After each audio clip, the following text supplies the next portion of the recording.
Deuteronomy, Devarim, chapter 17. You are not to sacrifice to Adonai your God a cow or sheep that has a defect or anything wrong with it. That would be an abomination to Adonai your God.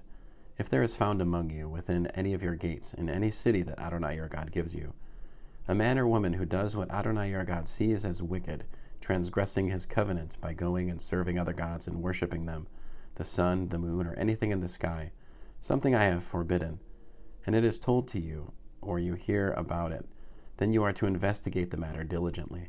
If it is true, if it is confirmed that such detestable things are being done in Israel, then you are to bring the man or woman who has done this wicked thing to your city gates, and stone that man or woman to death. The death sentence is to be carried out only if there was testimony from 2 or 3 witnesses. He may not be sentenced to death on the testimony of only 1 witness. The witnesses are to be the first to stone him to death. Afterward, all the people are to stone him. Thus you will put an end to this wickedness among you. If a case comes before you at your city gate which is too difficult for you to judge, concerning bloodshed, civil suit, personal injury, or any other controversial issue, you are to get up, go to the place which Adonai your God will choose, and appear before the Kohanim, who are Levaim, and the judge in office at the time. Seek their opinion, and they will render a verdict for you. You will then act according to what they have told you there, in that place which Adonai will choose. You are to take care to act according to all their instructions.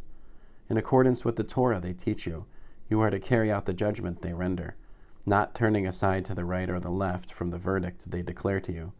Anyone presumptuous enough not to pay attention to the Kohen appointed there to serve Adonai your God or to the judge, that person must die. Thus you will exterminate such wickedness from Israel. All the people will hear about it and be afraid to continue acting presumptuously.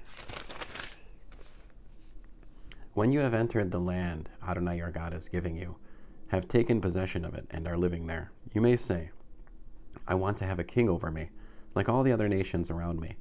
In that event, you must appoint as king the one whom Adonai your God will choose. He must be one of your kinsmen. This king you appoint over you. You are forbidden to appoint a foreigner over you who is not your kinsman.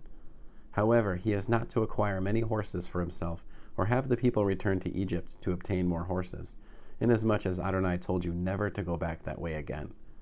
Likewise, he is not to acquire many wives for himself, so that his heart will not turn away, and he is not to acquire excessive quantities of silver and gold.